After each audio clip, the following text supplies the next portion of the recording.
La mayor parte de nuestra historia conocimos únicamente la luz que venía del cielo, de día desde el sol, de noche desde un incontable número de estrellas. Y desde el principio nuestros ancestros creyeron que el sol y las estrellas eran celestiales, ajenos a este mundo, y tenían razón. Hemos observado el cielo durante miles de años, pero hasta hace poco no podíamos ver tan bien como para entender nuestra relación con el cosmos. Pero ahora, nuestra visión astronómica es más aguda. Podemos ver más lejos y más claro. Podemos observar objetos invisibles para el ojo humano. Nuestra visión cada vez mejor nos ha permitido hacer grandes descubrimientos, revelando un universo asombroso y maravilloso. Ahora, veremos 13 de los descubrimientos más grandes de la astronomía.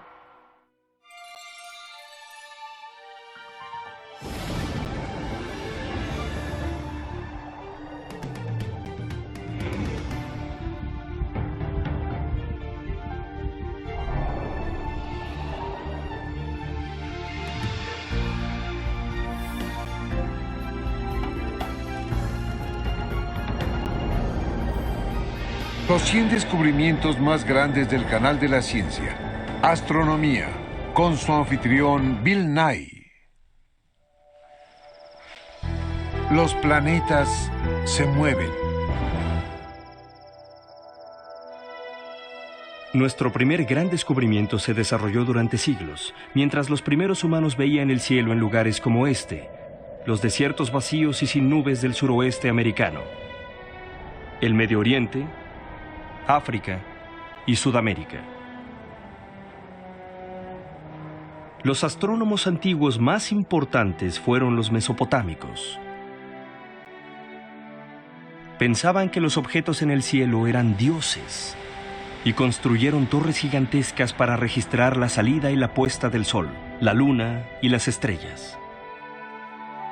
Durante más de 1000 años usaron tabletas de arcilla para registrar lo que veían. Para investigar más, le hice una visita al profesor de astronomía Owen Gingerich. Aquí, por ejemplo, tiene una de esas tabletas de arcilla. Lea lo que dice. Sí, esos hombres tenían letra muy pequeña. Sí, yo me quedé bastante asombrado cuando alguien vino a mi oficina, la levantó y realmente empezó a leerla. ¿Y en qué idioma está escrita? Yo creo que está en babilónico. Fueron desenterradas cientos de estas tabletas. Entre esos cientos de tabletas hay una que se llama la tableta de Venus de Amisaduga. ¿Amisaduga?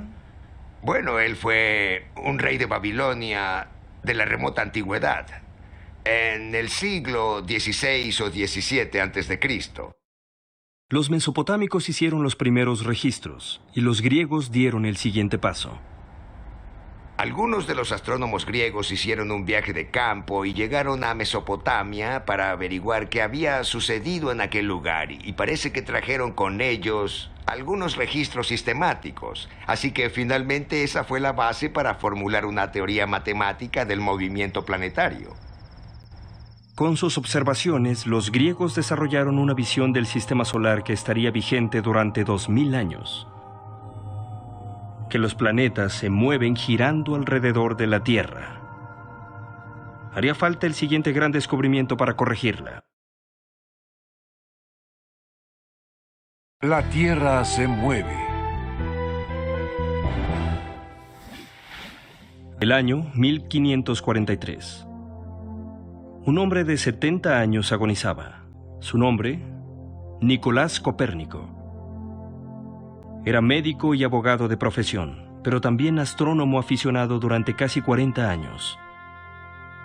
Una pasión que lo llevó a desafiar una de las creencias más fundamentales y sagradas de su época.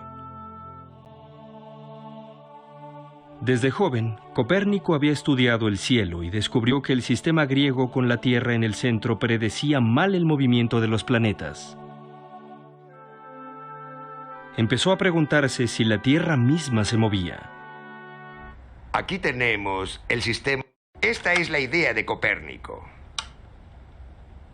Con el Sol en el centro. El Sol está en el centro y repentinamente... Todos los planetas... Todos van siempre en la misma dirección, nunca se detienen. Copérnico vio que los movimientos de los planetas se explicaban mejor si el Sol estaba en el centro del sistema solar y la Tierra giraba a su alrededor como los demás planetas. Fue una idea revolucionaria. A pesar de la evidencia de que la Tierra se movía, un día él escribió este libro que nos da su nueva teoría. Esta idea, este libro, cambió al mundo. Sí, porque convirtió a la Tierra en un planeta y colocó a nuestro Sol en el centro. Si uno no cuenta con ese esquema, uno no puede seguir avanzando en la física de nuestro universo. Finalmente, en las últimas páginas, estas que se encuentran aquí al frente del libro, se le ocurrieron el mismo día en que murió.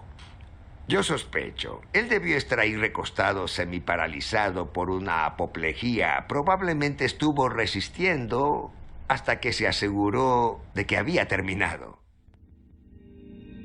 Los planetas tienen órbita elíptica.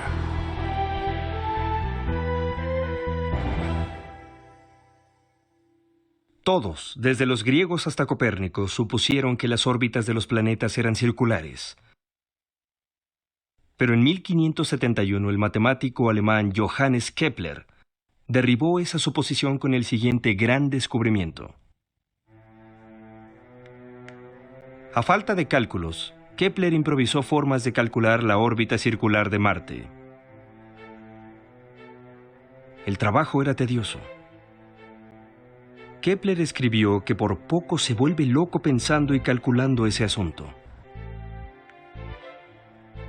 Sus cálculos empezaron a revelar que la noción aceptada de los planetas moviéndose en círculos simplemente no funcionaba. Entonces se le ocurrió una nueva idea. Kepler vio que de alguna manera el Sol tenía que estar arrastrando a los planetas de una forma que él no podía comprender. Descubrió que para tener una imagen coherente, la órbita tenía que ser una elipse en lugar de un círculo. Con este hallazgo, Kepler diseñó el primer método para predecir con exactitud el movimiento de los planetas y las estrellas al cruzar el cielo. Cuando sus tablas predijeron que el planeta Mercurio pasaría cruzando frente al Sol y los demás astrónomos se quedaron lejos, eso demostró dramáticamente la precisión de su astronomía. Él ligó sólidamente el movimiento de los planetas al Sol. Este fue un punto muy importante para ayudar a enfatizar la idea de que el sistema de Copérnico con el Sol en el centro realmente tenía significado físico.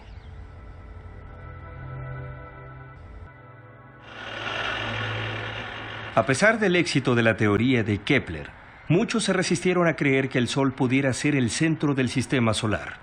Pero el clavo final de ese ataúd sería martillado por un hombre que, como Kepler, prefería usar sus evidencias visibles para formular sus teorías. Y ese hombre era Galileo Galilei. Júpiter tiene lunas. Conozca a Galileo Galilei, un hombre decidido a perseguir la verdad sin importar a dónde le llevara. Y en el caso del siguiente gran descubrimiento, su determinación lo llevó a revolucionar el conocimiento del sistema solar. En el año de 1609, Galileo estaba fascinado con un invento nuevo llamado telescopio. Solamente era un juguete salido de un carnaval. Cuando Galileo se enteró, se puso a trabajar para fabricar uno. Él lo perfeccionó y en esencia convirtió un juguete en un instrumento científico. Galileo apuntó su telescopio hacia el cielo y fue el primero en ver las montañas de la Luna y los cúmulos de estrellas de la Vía Láctea. Entonces una visión extraordinaria. Un grupo de 4 pequeñas estrellas brillantes rodeando al planeta Júpiter. Tenemos el manuscrito de su primera semana de observaciones y es maravilloso porque se ve que llega gradualmente a la conclusión de que esas pequeñas estrellas están viajando junto con Júpiter. Este fue el momento del descubrimiento. Galileo vio que las estrellas en realidad eran 4 lunas en órbita sobre Júpiter. Él comprendió que esos 4 puntos orbitaban a un planeta. Sí, a veces yo digo que él inventó a los satélites. Usted dirá, un momento, ya estaban ahí, ¿cómo pudo haberlos inventado? Pero él inventó la idea de que giraban alrededor del planeta. Aquí estaba la prueba de que Copérnico tenía razón acerca de la estructura del sistema solar. Si ellas podían orbitar a Júpiter, entonces la Tierra podía orbitar al Sol. El descubrimiento de Galileo demostró que el conocimiento de astronomía solamente puede avanzar a través de la observación real. Una teoría solo es viable cuando está basada en hechos, igual que el siguiente gran descubrimiento.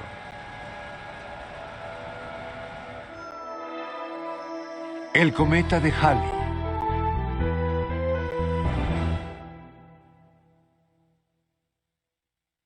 Durante siglos, los cometas fueron considerados heraldos del mal. A finales de la Edad Media, la aparición de un cometa despertó miedo y terror. Pero el científico renacentista Edmund Halley, como Galileo, se interesaba en los hechos, no en la superstición. En 1695 buscó registros de cometas antiguos y recientes. Halló 24 cometas cuyo paso a través del cielo fue registrado con bastantes detalles para permitirle calcular sus órbitas. Para su sorpresa, descubrió que 3 de ellos seguían la misma órbita aproximada, dándole la vuelta al Sol cada 76 años. Con esa base se le ocurrió, muy bien, este es un cometa que va a volver dentro de otros 76 años. Él averiguó que los 3 cometas eran el mismo cometa. El mismo cometa. Halley estaba tan seguro de la órbita del cometa que hizo una atrevida predicción. Dijo que el cometa volvería en el año de 1758. ¿Y adivine qué? ¿Así fue? ¿El cometa regresó? Por desgracia, Halley ya no estaba con vida para saborear su descubrimiento. Desde entonces, el cometa Halley, como se le conoce, fue recibido 3 veces más por los observadores de todo el mundo.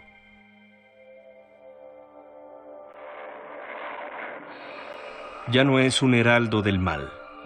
El cometa Halley se convirtió en un descubrimiento crucial en la historia de la astronomía, reemplazando a una creencia supersticiosa por una comprensión racional y científica del universo físico. La Vía Láctea es un disco de estrellas.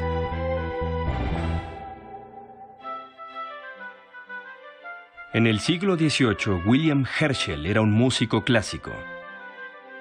Su amor por la astronomía lo llevó a dejar la música para concentrarse en el cielo, preparando la escena del siguiente gran descubrimiento. Al descubrir cuánto costaba un telescopio de refracción que estaba más allá de su alcance, decidió fabricarse uno y se convirtió en el más fabuloso y exitoso fabricante de telescopios de ese período. Él usó sus telescopios para observar metódicamente el cielo, catalogando lo que veía. Al estar observando el cielo, se topó casualmente con un objeto que se veía un poco diferente. Resultó que era un planeta nuevo. Oh, wow. ¿Y qué planeta era ese? Era el planeta que está más allá de Saturno, el planeta Urano. Urano fue el primer planeta nuevo en ser hallado en más de 3.500 años. Pero hallar un planeta no era nada comparado con la meta más ambiciosa de Herschel.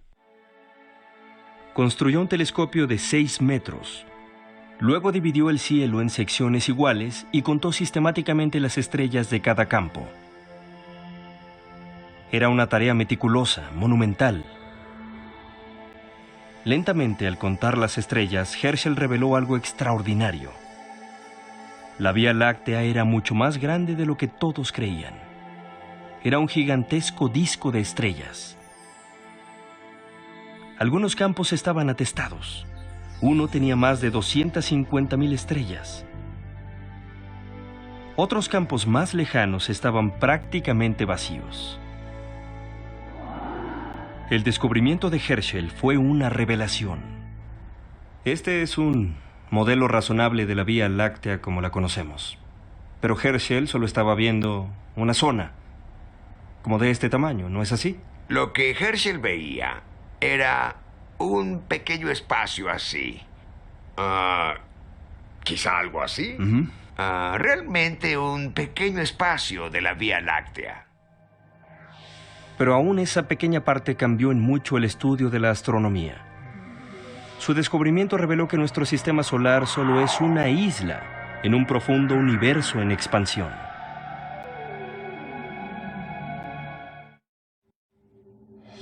La relatividad general.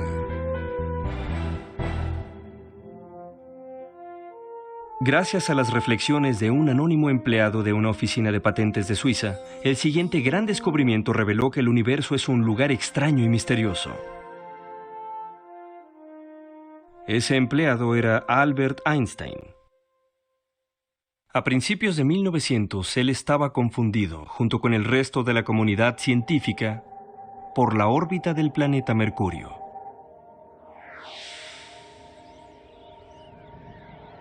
Aunque las leyes de la gravedad de Newton predecían con precisión el movimiento de los planetas, fallaban al tratar de predecir la órbita de Mercurio.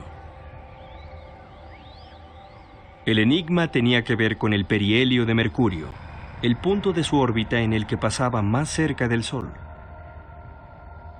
Cada siglo, el perihelio de Mercurio se adelantaba ligeramente, un cambio que las ecuaciones de Newton no podían explicar.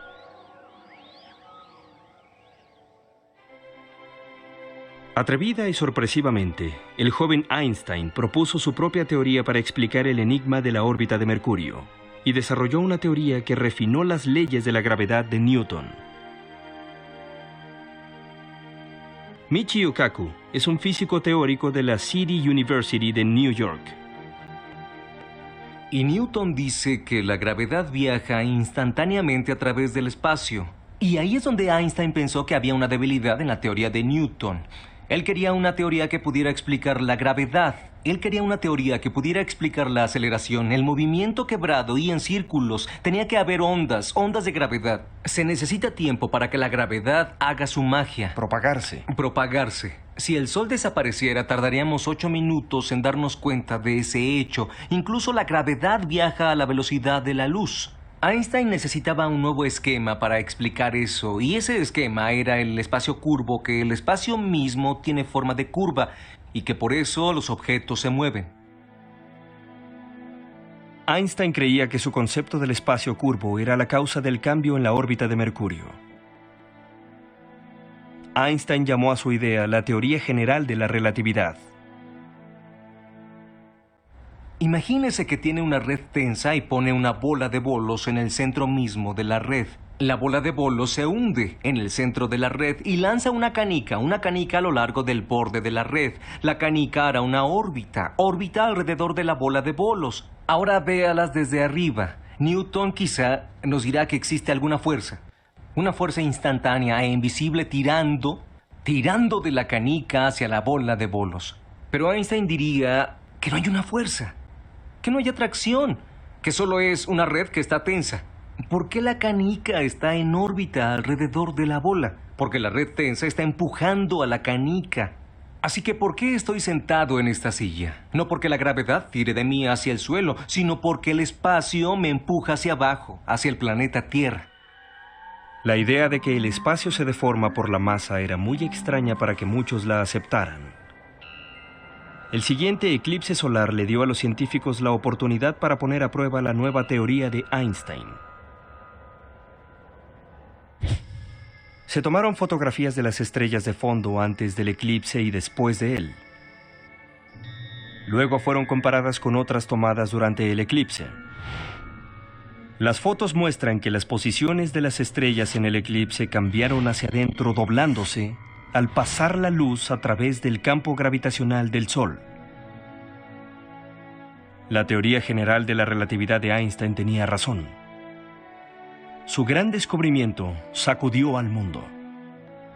La teoría general de la relatividad es muy emotiva para quien haya visto estas ecuaciones. Las ecuaciones tienen este largo, y aún así contestan a preguntas eternas que nos habían evadido desde la primera vez que vimos el cielo y nos hicimos la pregunta, ¿qué significa esto? El universo está en expansión.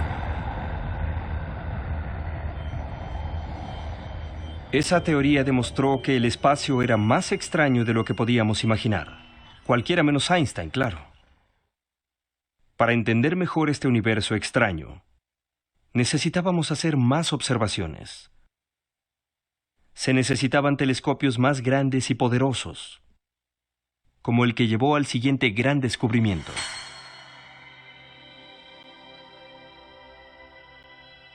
Cuando los Herschel terminaron su observación del cielo en 1830, habían catalogado miles de objetos hermosos pero brumosos que se llamaban nebulosas blancas.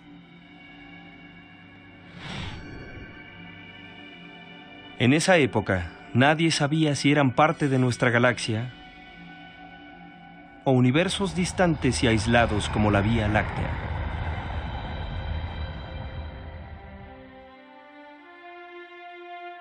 En 1924, el astrónomo Edwin Hubble estudiaba las estrellas de varias nebulosas con un telescopio de 2,5 metros en el observatorio del Monte Wilson en California.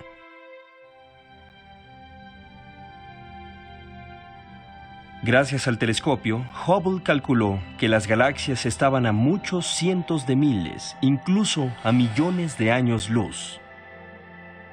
Aquí había objetos tan enormes y poblados de estrellas como nuestra propia Vía Láctea. Por eso hoy llamamos a las nebulosas blancas galaxias. Mientras más estudiaba estas galaxias, más lo intrigaban. En esa época, los científicos sabían que los rayos de luz de una estrella aparecen como un color en el espectro. El color cambia con el movimiento de la estrella. Un cambio hacia el color azul significaba que la estrella se movía hacia la Tierra. Un cambio al rojo significaba que se alejaba. La intensidad del cambio también revelaba la velocidad del movimiento. Hubble halló que al medir la distancia a una galaxia, su espectro casi siempre viraba al rojo. Y algo más. Mientras mayor la distancia, mayor el cambio hacia el rojo. En otras palabras, el universo se expande. Era un descubrimiento asombroso, con profundas implicaciones. Midiendo hacia atrás desde la expansión, los científicos hallaron que el universo parecía haberse originado en un cataclismo, lo que un astrónomo llamó la Gran Explosión.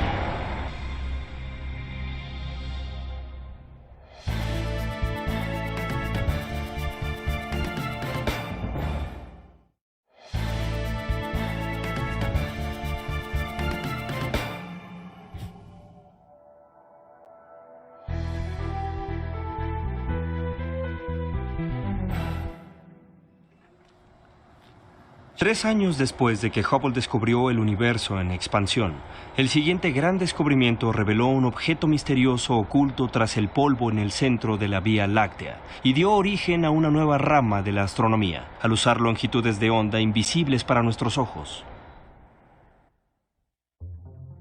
En 1930, Karl Jansky era un físico de 25 años trabajando para los laboratorios Bell en Holmdel, New Jersey. Jansky debía identificar el tipo de interferencia en la longitud de onda de 15 metros que se usaba para la comunicación transatlántica y hacia Tierra. Después de pasar más de un año reuniendo datos, Jansky decidió que había tres formas de estática en esta frecuencia. La primera se producía obviamente en la ionosfera de la Tierra. La segunda tenía su origen en las tormentas locales. Y la tercera señal era misteriosa, continua. Al principio parecía que venía del Sol. Cada mañana la señal se levantaba lentamente con el Sol. Durante el día recorría todo el cielo y luego se ponía junto con el Sol. Pero al pasar el tiempo, Jansky vio que la misteriosa señal de radio se alejaba lentamente del Sol, como si viniera de un lugar afuera del sistema solar. Finalmente, Jansky localizó su ubicación en alguna parte de la región de la constelación de Sagitario. Él creía que había descubierto un objeto interestelar desconocido en el centro de la galaxia. Y tenía razón. Más tarde, los astrónomos confirmaron que Jansky había descubierto un gigantesco agujero negro con una masa equivalente a 3 millones de soles. Tal vez aún más importante, él fue el primero en observar el universo usando la radioastronomía, una forma nueva de estudiar el cielo. Sentó un punto de referencia. Jansky demostró que el cielo no titila simplemente con el brillo de las estrellas. Hay ocultos muchos objetos extraños a muchos años luz de distancia que irradian más energía que galaxias enteras, como los cuásares o los púlsares, estrellas muertas girando sin control y con masas tan densas que una cucharadita pesaría millones de toneladas. Para poder empezar a entender la vida y la muerte de las estrellas, se tenían que fabricar telescopios nuevos que pudieran observar el cielo a muchas longitudes de onda. Pero antes de que eso fuera posible, la radioastronomía produjo otro gran descubrimiento que, aunque fue predicho, fue tan inesperado para sus descubridores como lo fue el de Jansky, y de nuevo sucedió en los laboratorios Bell de Holmdel, New Jersey. La radiación del fondo cósmico de microondas. En 1964, los laboratorios Bell tenían inactiva una antena de microondas de 6 metros. En lugar de destruirla, el laboratorio permitió que los astrónomos la usaran para investigar. Dos físicos, Arno Penzias, de 31 años, y Robert Wilson, de 28, decidieron usar la antena para medir la temperatura del halo de gas que rodea a la Vía Láctea. Lo que pasó a continuación es uno de los descubrimientos más emocionantes. Hola, Bill. Dr. Wilson, mucho gusto. Vine a los laboratorios Bell para escuchar la historia de Robert Wilson en persona. Dos de nosotros, Arno Penzias y yo, acabábamos de llegar a los laboratorios después de graduarnos. Íbamos a medir la radiación de la Vía Láctea. Y por eso nos sería muy útil esta antena, porque podríamos rechazar la radiación de la Tierra y dejar solamente la que venía del cielo. Recibimos solamente 2 grados de la atmósfera de la Tierra. Tal vez había 1 grado de los muros de esta cosa, pero la primera vez que la encendimos, había más o menos el doble, había 7 grados, y eso no estaba bien. Algo terrestre tenía que estar interfiriendo con los instrumentos. Aquí estamos en una colina sobre la ciudad de New York, pero teníamos el instrumento ideal para confirmar eso. Simplemente la dirigimos hacia el horizonte, lo rastreamos y... ¡oh, sorpresa! Nada extra en particular. Había un par de palomas viviendo aquí. Y claro que todo estaba cubierto con guano de palomas. Así que pensamos, tal vez el guano de palomas está haciendo más de lo que creemos. Arno y yo subimos a la antena y limpiamos todo el guano de palomas. Nos deshicimos de ellas. ¿Cómo se deshicieron de las palomas? Primero las mandamos lo más lejos que pudimos por el correo de la compañía a Whippany, New Jersey, con un conocedor de palomas que nos dijo no valen nada y las dejó ir. Un par de días después regresaron. 64 kilómetros Sí, y volvieron. sí. Entonces nuestro técnico trajo una escopeta y... ¿Y entonces qué hicieron con ella? No estuve aquí, yo no lo vi, pero en realidad no resolvió el problema. Todavía teníamos 3 o 4 grados extra. Estábamos empezando a sentirnos confundidos, porque nosotros creíamos en la física. Eso venía de algún lado. Podíamos calcular todo lo que hacía el cuerno con excepción de ese ruido excesivo. En la época en que Penzias y Wilson detectaron la estática de radio, había 2 teorías acerca del origen del universo. La teoría de la gran explosión, apoyada por el universo en expansión de Hubble, y la teoría del estado estacionario, que proponía que el universo es atemporal, sin principio ni final, en eterna expansión. Cuando un amigo supo lo que Penzias y Wilson habían encontrado, les sugirió que hablaran con algunos cosmólogos de la Universidad de Princeton que respaldaban la teoría de la gran explosión. Creían que una gran explosión habría dejado una ligera luminiscencia residual térmica, rastros de calor de la explosión misma detectables a través de todo el cielo. Iban a hacer una investigación para medir la luminiscencia residual. Nosotros los invitamos. Ellos vinieron, vieron lo que habíamos hecho y estuvieron de acuerdo en que habíamos medido lo que ellos estaban buscando. ¿Y qué significa su descubrimiento? Pues que hubo una gran explosión en el universo y que estamos viendo la radiación de 300.000 años después de la gran explosión. Sí. En muchos casos, cuando hay un cambio de paradigma en la ciencia, debe pasar una generación para que la gente lo pueda aceptar. Pero en este caso, yo creo que el mundo estaba listo. Las sociedades humanas siempre se han preocupado por saber de dónde vinimos. Hay historias religiosas en toda civilización que ha sido encontrada. Y creo que tenemos la respuesta definitiva, que venimos de una gran explosión.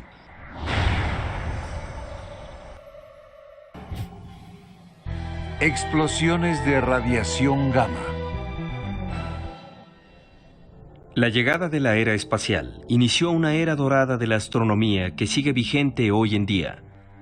Esa era dorada se inició, extrañamente, no en el espacio, sino con un cambio en las relaciones de la Guerra Fría, que también contribuyó al siguiente gran descubrimiento. En los 60, a pesar de un tratado para prohibir las pruebas nucleares, la Unión Soviética se negó a recibir inspectores en sus instalaciones nucleares. Por lo tanto, Estados Unidos optó por vigilarlos desarrollando un sistema de satélites en órbita capaz de detectar explosiones de radiación gamma producidas por detonaciones nucleares.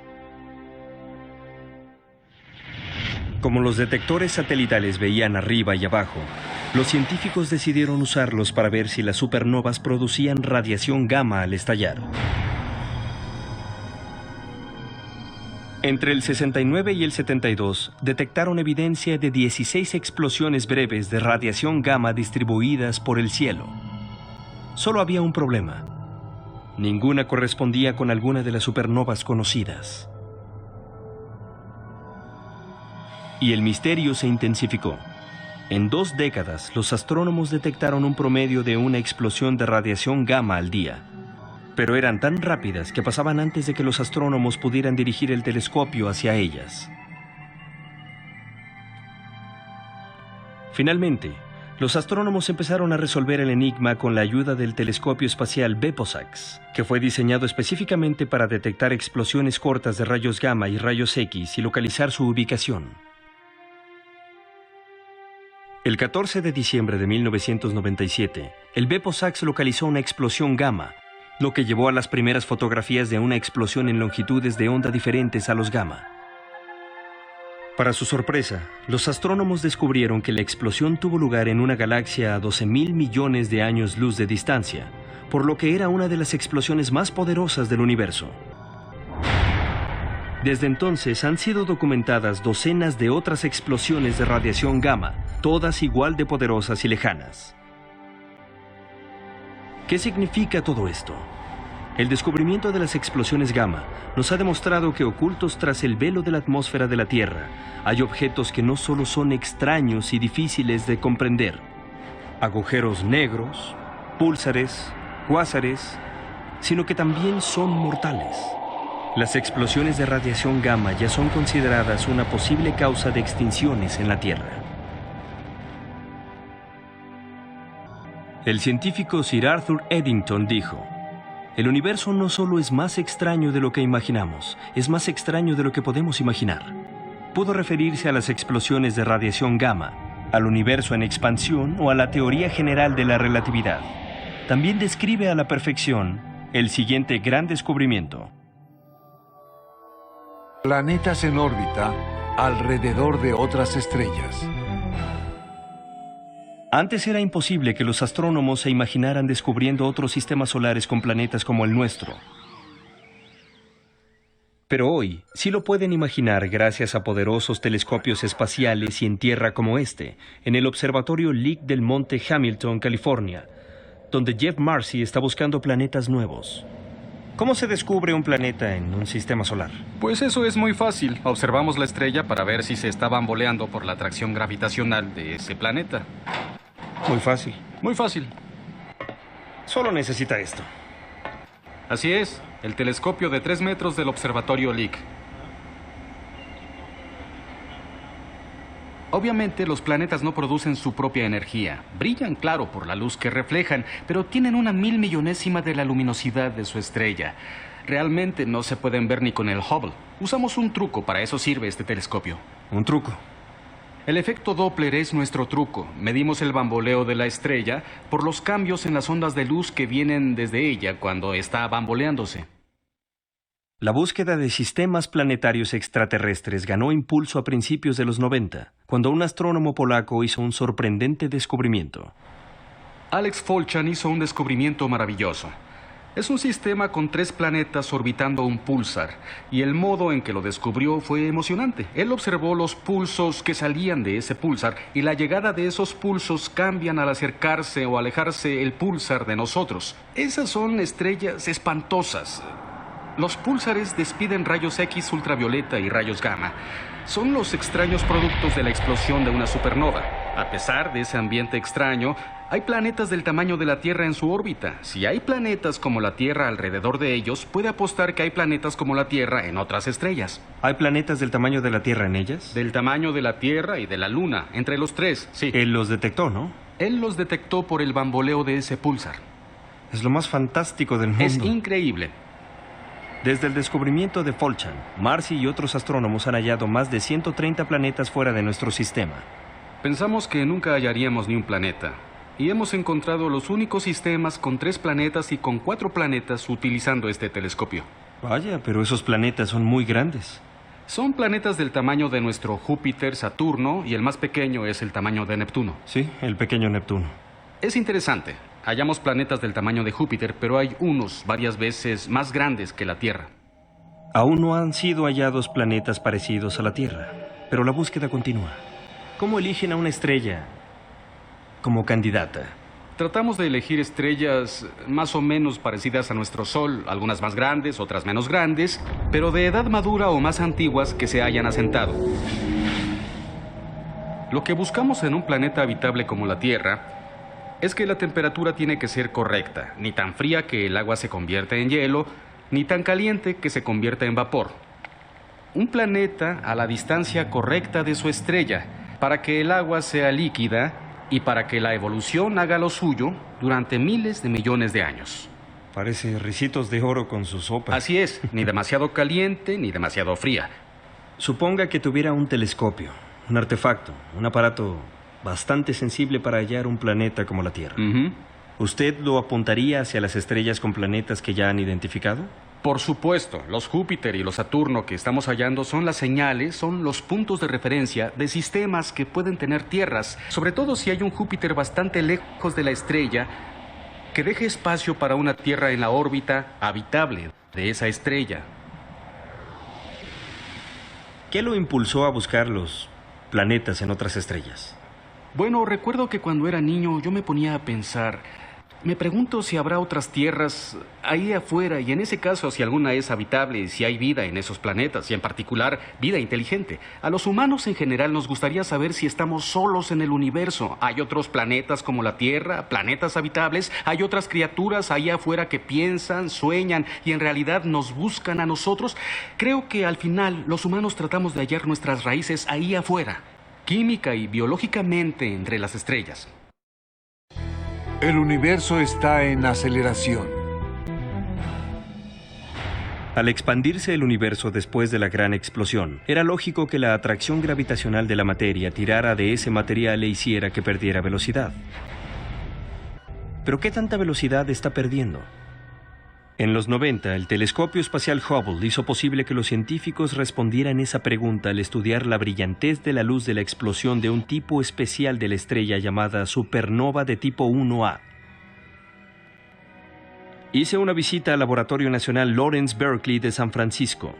y vi al astrofísico Saul Perlmutter, que dirigió el proyecto de cosmología Supernova. ¿Qué fue lo que averiguó? Nosotros empezamos a hacer medidas para tratar de averiguar cuánto se está desacelerando la expansión del universo. Cuando vimos los primeros datos dijimos, vaya, qué curioso, parece que el universo no se está desacelerando. Pero yo dije, bueno, estamos a la mitad de estas revisiones, calibraciones y confirmaciones. Sé que cuando tengamos los números revisados y aclarados, el efecto desaparecerá. Aparecerá una señal que tendremos que corregir. Sí. Hay un signo de menos que debería ser de algo tan más. Sí. insignificante. Se revisa cada paso de este proceso y poco a poco llegamos al punto donde empezamos a decir, este efecto no desaparece, esta es la respuesta correcta. Parece que el universo se está acelerando. ¿Y por qué esto es tan importante? Esta aceleración del universo no encaja con nada. Entendemos bien cuáles son todas las fuerzas del universo y cuáles son los objetos que hay en él. Y esta es una de las primeras veces en que encontramos algo que no hubiéramos predicho. Ahora viene lo divertido, averiguar qué significa. Y si viene conmigo, le mostraré qué estamos haciendo. ¿Por qué se está acelerando? Esa es la cuestión. Nos estamos muriendo por saber la respuesta. Y una manera de pensarlo es que tenemos una energía muy extraña que está impregnando todo el espacio y que puede acelerar el universo aunque la gravedad trate de frenarlo. Y la estamos llamando energía oscura, solo porque no sabemos lo que es. Es un misterio. Es misteriosa, extravagante, no sabemos qué es. Queríamos averiguar cómo podría ser la energía oscura. Lo que queremos ahora es conseguir datos que nos ayuden a analizar las respuestas. ¿Y dónde van a conseguirlos? La meta que perseguimos a largo plazo es un proyecto que ve a nuestro alrededor. Un satélite es el proyecto. El diseño que tenemos aquí se llama SNAP, que en inglés significa sonda de aceleración supernova. Este sería un nuevo telescopio espacial con un campo de visión muy amplio. En vez de mirar a través del ojo de una cerradura, tendríamos una ventana muy grande hacia el universo. Déjeme mostrarle en lo que estamos trabajando y que nos ayudará a averiguar por qué se acelera el universo. ¿Qué es esta energía oscura? Aquí tenemos el SNAP y esperamos lanzarlo en el futuro no muy distante. Se colocará en una ubicación más allá de la Luna.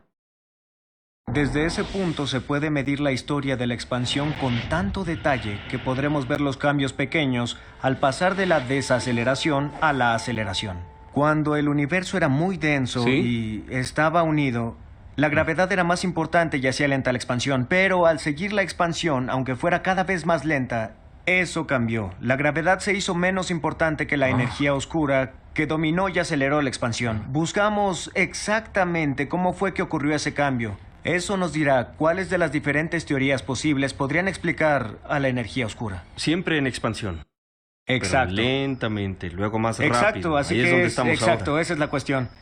¿Se desaceleró y luego algo la impulsó o se desaceleró? ¿Entonces hubo un bamboleo y luego despegó? ¿Cómo fue que ocurrió esa transición?